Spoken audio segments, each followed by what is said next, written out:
if people have been following Koinos for any length of time know, Koinos arose from the ashes of the Steam takeover by Justin Sun.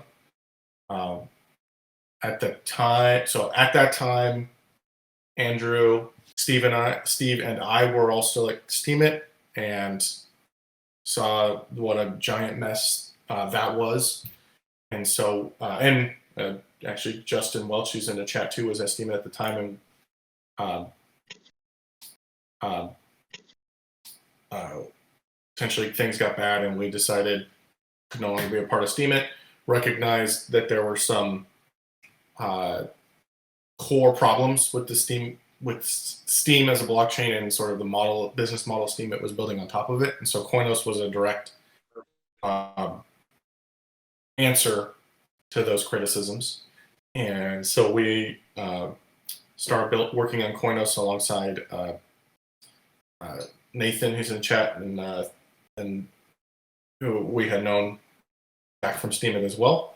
Started working on it. I guess it was pretty close to March of 2020. I think we started right kind of at the beginning of the pandemic and started working on Koinos, and started from a first principles perspective with what kind of blockchain would we need to actually protect decentralization, and make it as easy as it would be to upgrade, knowing that I think at the time Steemit had 23 hard forks, I think. Can't remember if the S&P hard fork was going to be hard fork 23 or 24. But in a almost 4-year time span had 23 or 24 hard forks. No matter what we realized, no matter what we launch is going to need changes. So how do we build a blockchain that both protects decentralization as well as allows us as a decentralized community to iterate on the business logic? And so out came Koinos, and we've been working. That was 2.5 years ago. And our first testnet was, June of 2021, so a little over a year ago. And then in that time, we've continued to evolve, refine, and today we get to launch our 4th version of the testnet, which we're calling feature complete. Everything that we're going to be launching today is what's going to be on the mainnet, barring bug fixes and things like that. But we have all the features. We've got proof of burn. We're even going to be able to test token claiming a little bit further along down the line. So it's a good time. We're excited to launch this. So let me pull up the chat here too. Before we get going, I just want to let everybody know that if you don't have the most up-to-date CLI, you may want to consider going and getting it. It may come in handy later. This is an interactive live stream, or at least a portion of it will be. And specifically, you'll just need a Koinos address, either generating a new one on the CLI, or if you have your old wallet file, an address from V3 of the testnet, that'll also work. But put the link there for the releases if you need to go grab it. We've got pre-built binaries for Linux, Mac, Windows, so I think that covers everybody. If you're running FreeBSD, you know how to build it yourself anyway, so fun.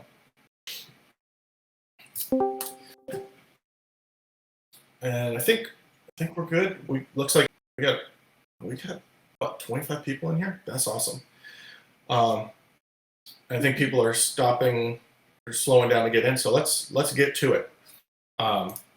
This is not going to take nearly as long as you think it might, but we do have a precise sort of boot process, and I kind of liken starting at Koinos, bootstrapping the Koinos blockchain to kind of like starting an operating system. We start from a very minimal spot, which is the Genesis state, and then we add contracts, we override behavior, and we, sort of get everything to where it needs to be, and then it's self-sustaining. And so at Genesis, we just start with the federated block production. We just have a Genesis key. That key can produce blocks when it wants. It's sort of the most primitive consensus algorithm you could think of. It is a consensus algorithm. It's just an entirely centralized consensus algorithm. And so we'll be uploading all the contracts and all the tools in order to switch to proof of burn. I already have the Koinos, the Testnet 4 seed node up and running, as well as an API node. And so if you are daring enough, you could actually get a node up and running right now, and you'll be able to see all of this happen on your system as well. But I'm not going to worry about walking people through that right now. But if you're an overachiever, just letting you that's a possibility. We're still using Docker Compose to run our nodes. Turned out it was a great decision. Made getting nodes up running very easy, and handles our microservice architecture phenomenally. And so I've just pulled down. This is the release tag. It was tagged this morning. It's clean, and so we're just going to launch we're going to launch my node with all of the microservices. We're going to make use of some of the non-consensus microservices, and so it works just like it used to. Launch with all of our microservices, and then I'm going to run it in daemon mode, and that'll just launch it in the background, and then we'll use Docker logs to pull up the logs to take a look at what's going on. So pulling in all of our images, and it will get everything launched here in a second. All right, so far all I've done is I've gotten my local node up, and it's just using the exact same config that is on the release. Part of that is the block producer right now is using proof of burn. You see that in the logs right here. Like I said earlier, our Genesis algorithm is federated, and so I'm just going to bring up a local block producer to run federated. No one else will ever have to do this. This is unique to the bootstrapping process. And so, but this is the really nice thing about the microservice architecture is I'm actually now running 2 block producers on the exact same cluster, and they work fine. And so now we can see in our logs, the chain is saying that it's getting blocks. It's just great. Yeah, we'll just move that over till we get better logging there. So now I'm just creating empty blocks with the Genesis state. So the next thing to do in order to do anything interesting is we actually have to upload the contracts. Am I the only one only able to see your Visual Studio Code? Oh, there you go. Correct. Yeah, it's updating very slowly.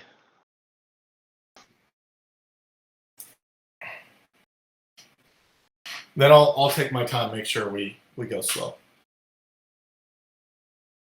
So most of the time, I think if you've used the CLI, you've probably used it in the interactive mode like this. The purposes of launching the chain, we also support running commands in files. The really nice thing about this is launching the blockchain, while not difficult, does have precise steps, and so having those all encoded in files to run just makes things more reliable. And I've launched essentially this exact chain internally probably about a dozen times, and I was getting tired of writing out all the same commands all the time. It was tedious and error prone.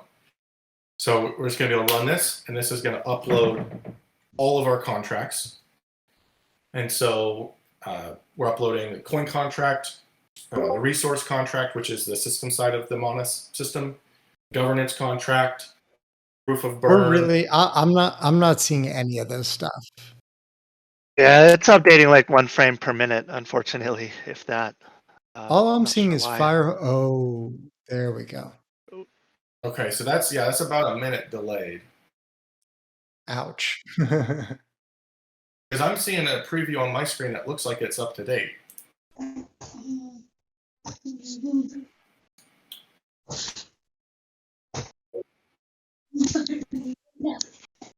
Scroll around right now. No. No, it's totally frozen. Well, now we're seeing kind of what you were talking about. The mana.wallet, governance.wallet, vhp.wallet. So I think what It we're now updated all at seeing is, once. yeah, we're seeing all the contracts that Michael uploaded to add the features so we want. all of those contracts got uploaded in one command, so that should have shown up all at once. They did, so that's okay. Do you guys see me hit enter there? I think so. Yeah, it was much faster on my end. Now I'm seeing your mouse move real time now. Sort of. Yeah, it seems to be working better. See if Okay. it keeps up. So this has uploaded all the contracts. Right now, the contracts are just on the chain, but they're the same as user contracts. They've got no special privileges or anything. In order for them, so in order for us to do the system call overrides, contracts need to be upgraded to system contracts. And this grants the contract access to the system database space. So normal contracts can have essentially their own sandboxed database that they can read and write to. That's limited to just that contract, and that's important for maintaining security between contracts. But for system contracts, it's useful for those contracts to be able to share data within the database directly.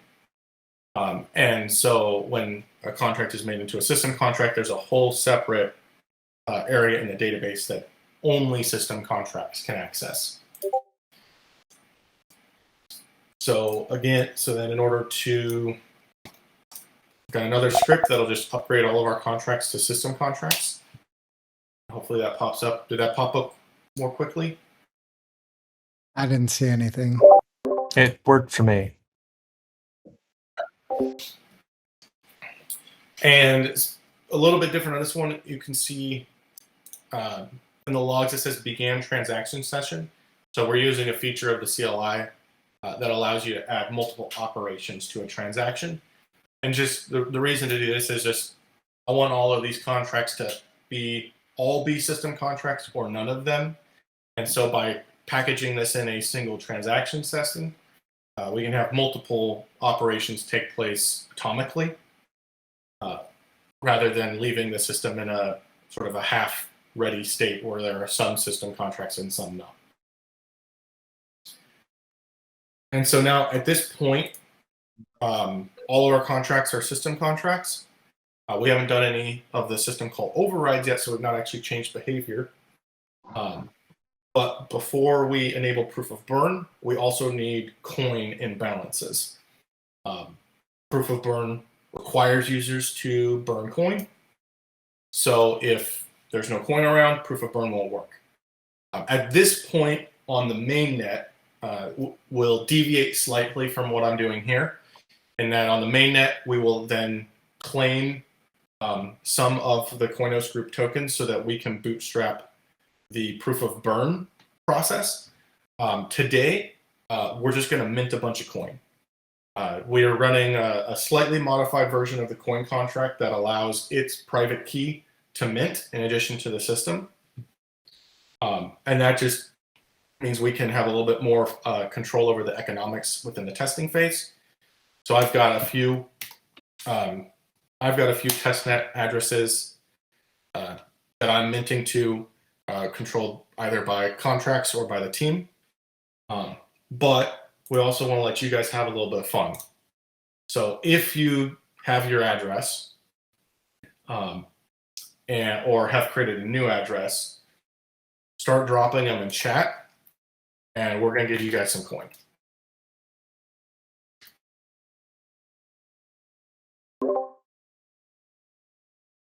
Yeah, sorry, T-coin, not real coin, T-coin.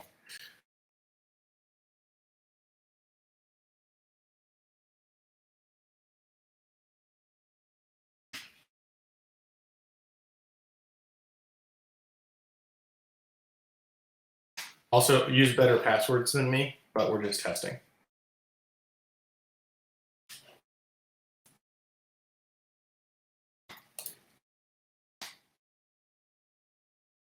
And then also here, so I'm registering the coin contract. That's because we don't have the mint command within the wallet, which kind of makes sense. Only the system gets to mint, but it is in the contract.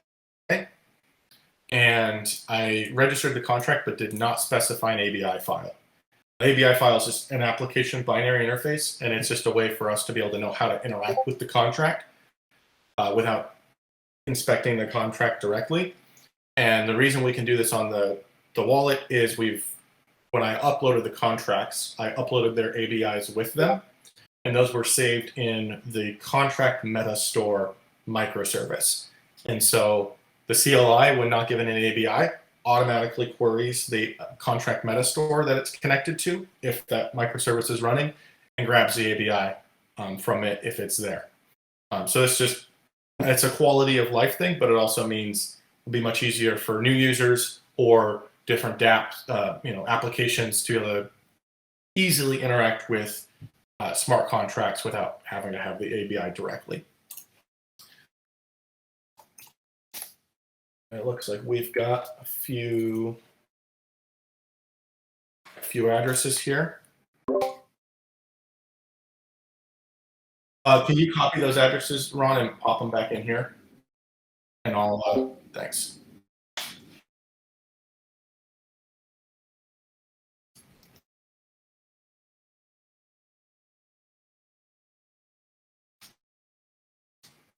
And this large number here, this is Satoshi's, not Bitcoin. So the last 8 zeros are the precision.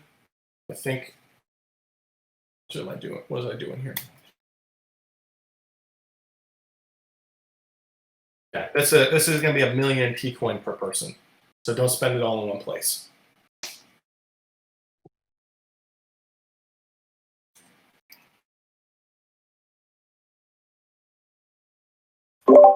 Is there an RPC endpoint we can use to connect the CLI? Yeah, the api.koinos.io should already be up. Perfect. Thank you.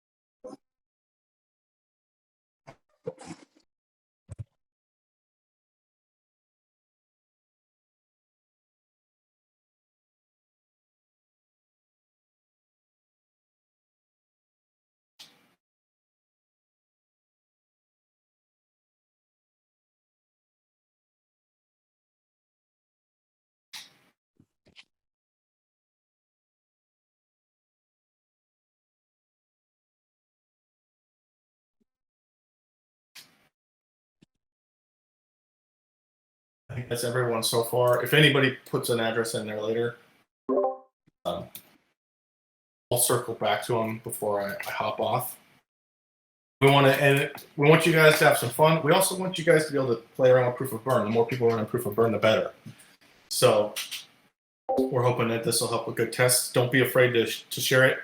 Share some T-coin with someone else if they missed the live stream. We'll also still be having the faucet up, but we won't be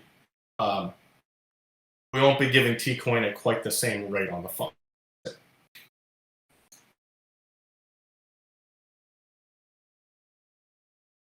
Thanks, Roman. And I think you should be able to use HTTPS api.koinos.io without specifying a port. That should work. If it isn't, let us know, and we'll fix it this afternoon.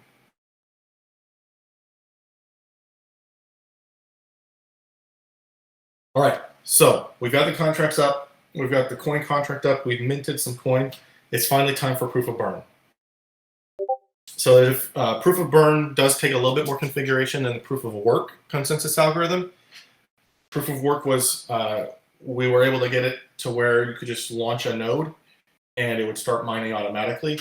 Proof of burn does have a little bit more configuration. I mean, you have to burn coin, but there's also somewhat as how we handle production keys. So we got to do a little bit of configuration within the CLI itself, and then also some configuration on our node. So I'll go ahead and open up my wallet.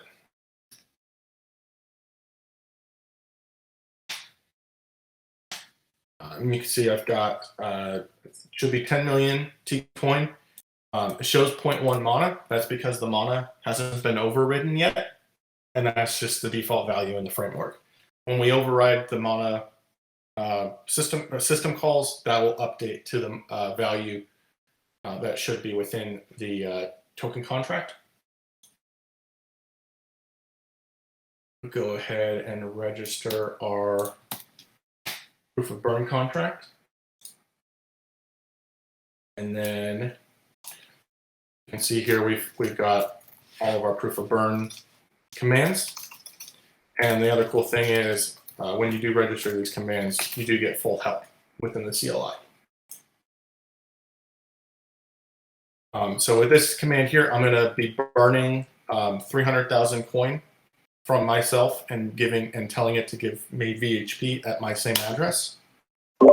Michael, I still see the coin mint commands. Oh, Okay, I think what's happening is when I go away from the Discord window, it says we've paused the preview, but it's actually pausing my stream. cool. I just have to go back and forth to update for you guys.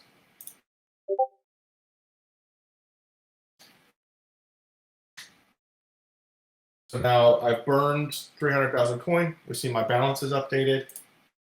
And then if I go ahead and I register the VHP contract, so VHP stands for virtual hash power.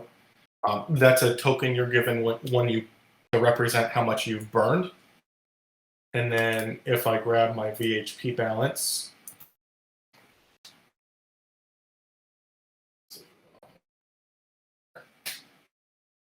I grab my VHP balance. If you count out the precision on that, that's 300,000.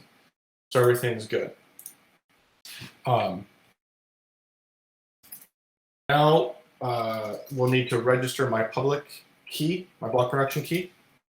When you start up a node, we will be generating a key for you. Feel free to use that key. That key is in your Koinos base directory under block producer. And then when the block producer starts, we have it write out what the public key is. And so let's see here for you guys. I can cat that file, and that's the public key associated with the private key that my block producer is running. You can feel free to use that key, but you also may want to change your key in the future. And so that's you can do that with the CLI, and so that's actually what we're going to use today. So I'll connect it back up to the CLI. And then you can run the generate key. This won't create a new wallet, but we'll create a new key for you. I'll come back in the live stream, copy my private key. It's only going to be producing blocks for me. No T-coin will be associated with it, which is the nice thing about using a separate block production key from your key that has access to your funds. That way, because this block production key is hot, your system could get hacked, the key could get stolen, and at the worst, someone can pretend to be me to produce blocks. They can't get my T-coin, they can't do anything else. So it's a much more secure way of running a node. So I'm going to go ahead and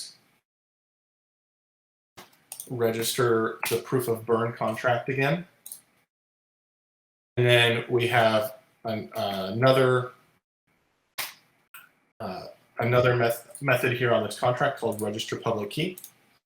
And so what I will do is I will grab my address. I gotta open up my wallet real quick.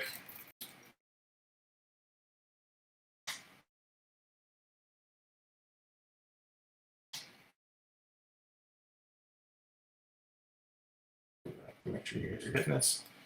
Proof of burn register public key. My address, and then the public key that I generated here. And we'll register that. So what this does in the proof of burn contract is it says this public key, even though it doesn't match my address, is going to be the key that signs the blocks that I create. And then what we have to do, now that we've generated that, we'll copy this private key. I just have to go back in my block producer and override my old private key, this new private key. So now my burned coin, I've registered a private key. The last thing I need to do is configure my actual block producer to produce at my address. And so to do that, we can just modify the config file. So make sure you guys can see this here. So in the config file that we're giving everybody in the release has this producer field that's commented out. In that field, you'll put your address. And then put my address there, and then I also have to give it one additional option that is unique to bootstrapping, and that is gossip production. So when the block producer starts, and I think it was in the beginning of Testnet, it's for sure in Testnet 2, but I think also in the beginning of Testnet 3, the block producer would automatically start mining even when you were syncing your node. And so with the block gossip production flag, or with gossip production, we now have the P2P microservice now has RPC and a broadcast, or when it's caught up, when it believes it's caught up to the head of the chain and is in gossip mode. And so the block producer waits for that signal before it attempts to begin producing blocks. And that just prevents the block producer from doing work that it doesn't need to do when it knows that it's not synced. However, right now, because we have no blocks on the chain, it's never going to get that gossip flag and therefore never start. And so by setting it to false, we essentially tell the block producer that we want it to jumpstart production, regardless of the status of the P2P node. And so we'll save that. And now I can come back over here. We can see our chain has been receiving blocks from the old block producer. I think every 5 seconds. All we need to do now is restart the block production microservice. So to restart block producer. And then if we go back and look at our logs, you should now be able to see we're getting some block production logs. So it says estimated VHP producing. That is how much VHP it thinks is producing on the network. And that's a direct calculation from the current block difficulty.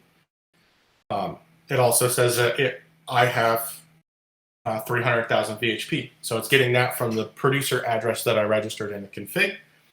It's currently attempting to blocks. Those blocks are failing because we're still on the federated production algorithm.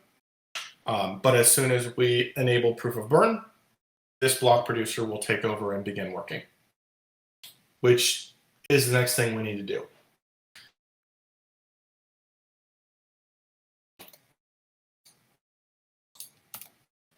So back in the CLI here, we're going to run our proof of burn script.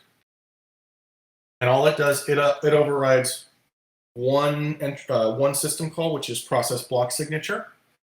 That's the same system call we overrode to enable proof of work.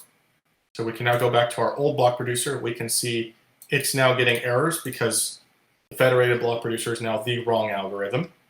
So we'll kill it. And then if we go back to our other logs, we should now see block production succeeding. Correct. So now it's the proof of burn block producer is producing blocks. You can see every block we can produce, that producing with value, the number of VHP we have is going down. That is because every block that we produce, a small amount of our VHP is returned back to us as coin, and then an additional amount of coin is minted. So the amount of VHP that is returned is based on our target burn percent, which is currently 50.1. And that just means over 1 year, we're going to return enough VHP such that if 50.1% of coin is burned, that all that coin will be returned back to their owners after 1 year. And then we have a inflation rate of 2%. And so all of the additional coin minted per block is calculated to hit that 2% inflation per year. And all of this is with a desired block interval of 3 seconds. The difficulty is also going to adjust up and down using the same algorithm we used for the proof of work consensus algorithm. So you can also see our VHP numbers going down. The estimated total VHP producing is going to fluctuate up and down over time, depending on whether I produce blocks fast or slowly. But we're kind of already right at that target. And so we're way off, say someone stops producing blocks and has a lot of VHP, or someone burns a lot and begins producing, then that difficulty will adjust until we're averaging 3-second blocks.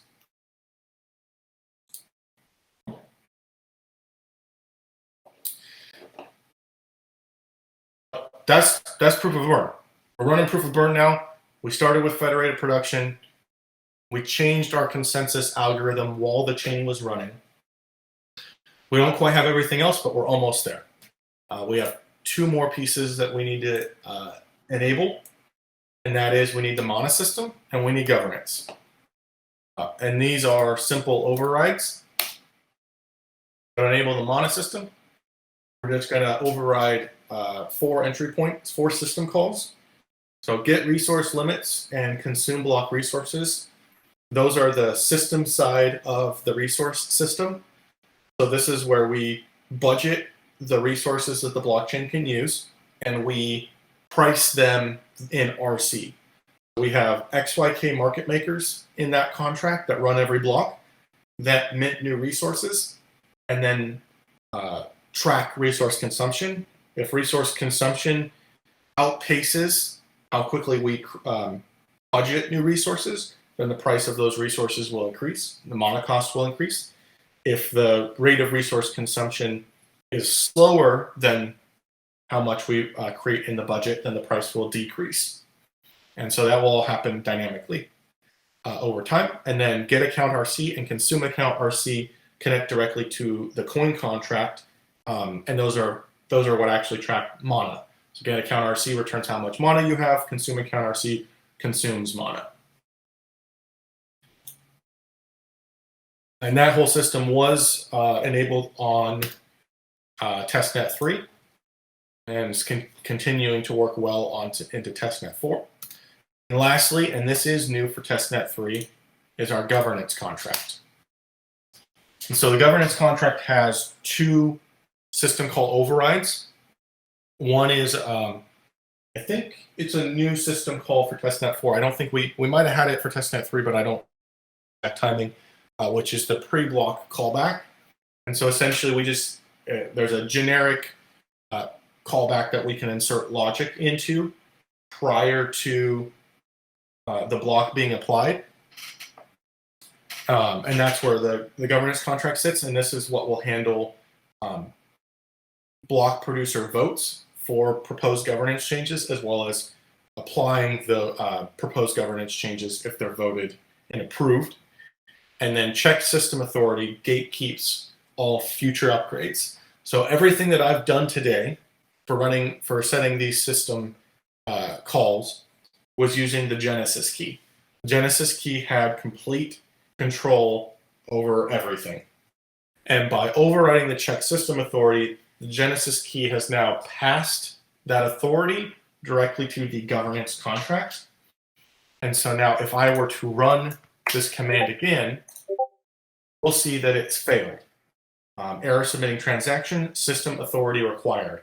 That is because when I tried to set these system calls, it called into the governance contract, which said, hey, wait a minute, this is not part of a proposal. It's not been approved. I'm failing it. And so now the governance contract is control of all of our system upgrades. So we've gone from a system that was entirely centralized. One key produced all of our blocks, controlled all of our system logic, and we've successfully handed over control to the chain itself. The proof of burn contract handles all of our block production and our consensus algorithm, and we have an on-chain governance contract that handles how the system is going to upgrade itself. So from now on, at this point now, that Genesis key that I have does nothing. It has no power on this chain. This testnet is entirely now about to be as soon as you guys burn coin and begin block production, and we don't have control over what's going to happen on it. And so this is exactly how we launched the mainnet. On the mainnet, you'd be able to begin claiming your coin, producing blocks, building dApps, participating in the dApp ecosystem, and in about 45 minutes, we've entirely launched a decentralized system. So Testnet 4 is live. I'll take some questions if anybody has them. Nice work, everybody. Thank you. So easy. Biggest hurdles were Discord technical hurdles, not technical hurdles, which makes me happy.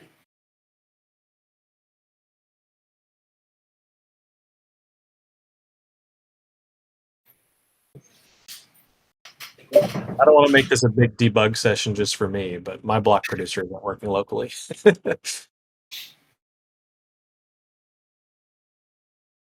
I don't know if anybody else has tried yet. I would say, why don't we either in blockchain or one of our chats post some logs from your block producer, and I'll take a look and see if I can diagnose what's going on from the logs. Sounds good.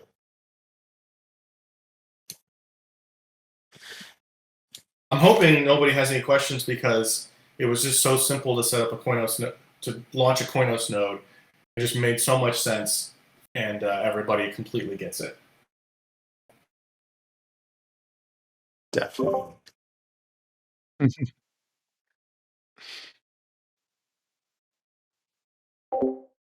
Yeah, excellent job. Well, since nobody's asking any questions, I'll just kind of reiterate a point that I don't know if is perfectly clear to everybody, but if there is stuff we want to change about the system logic in the testnet, once everybody else starts producing blocks, we won't make that change without getting approval through the government, right? Mostly, yes. So I'll say there's one caveat that we have allowed for right now, and that is we did not upload the system contracts other than governance with the authorized label, which means we can, using the keys that uploaded them, slot in new contracts. That is not going to be the case on mainnet. Those those authorized overloads will delegate back to the governance contract via check system authority. The reason we didn't do those overloads is we may need to make changes to these contracts quickly. The governance system is somewhat purposely designed a little bit slowly to act on the course of weeks. That way, someone can't push a change and then get it approved with a small amount of coin.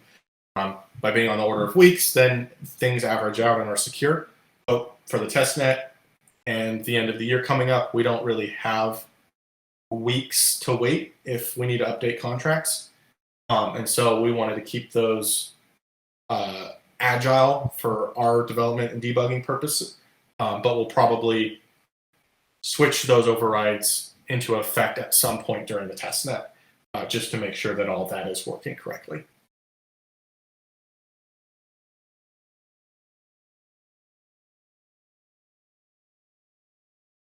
But the short answer is yes, on the main net, everything goes through governance now. Our hands are entirely off of happen. Super awesome. We Your baby's all grown up. No developer keys, no backdoors. It's a transparent system that you can audit and trust. I am producing blocks.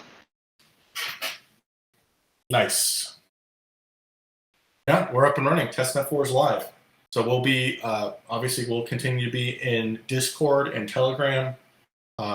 If anybody is working on nodes and is running into problems, we'd be happy to debug.